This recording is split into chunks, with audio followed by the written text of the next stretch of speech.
The northern lights have a shadow. If you've paid any attention to everyone's posts the last couple nights, every other photo is of a brilliant aurora borealis and the peaking silhouettes of the pine tops. I haven't posted any photos yet. I wanted to wait to see if anyone eventually comes forward. I don't think I can be the first. There's a danger in sticking out your neck for the marauders, for the mobs. I made it up to Sister Bridges, in the conifer bog that births the Big Crow Wing River and feeds the Mississippi. There's no one there in Sister Bridges. It's not on any highway or important body of water, but I suspect in the old days they used Run Red Creek to dog the timber down to the mills.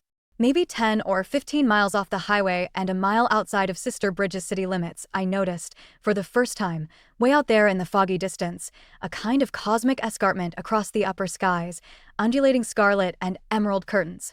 There were stranger flashing tendrils of pale ghost light, here in the heavens, now there in the heavens. It was my first time. I was in awe. If you've witnessed this miracle, you've sensed the sublime.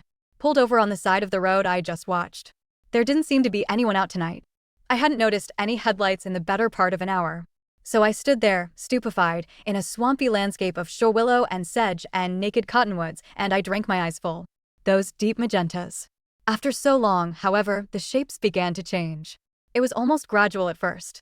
For a moment, the curtain seemed to give way to a dome-like structure, a dome that ascended higher into the zenith until the roiling emeralds and ghostly white tendrils at last broke through.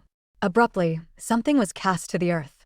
Beneath the enormous coil of plasma, a black so black I could hardly look at it. I blinked in the blue-silver darkness, rubbed my eyes. It was as if the aurora had cast a shadow. Only its shadow was a bottomless blackness without any shred of light, and where it moved across the bog, it seemed to leave itself behind seemed to take the world with it, leaving a massive sightless tear that was not a tear in the earth, but in my vision, in reality itself.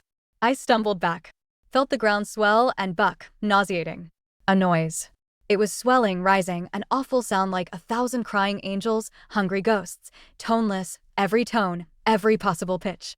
The world spun as I threw myself back in the car.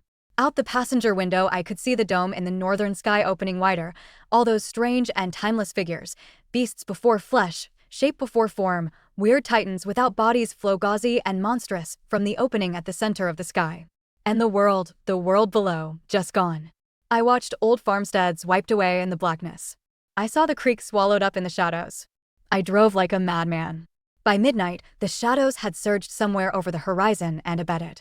I stopped in at an all-night truck stop, a quiet little place on a sleepy county road an hour south of Sister Bridges. The man at the front counter was wearing a checkered button-up shirt and patched jeans. He was gray, balding, hunched.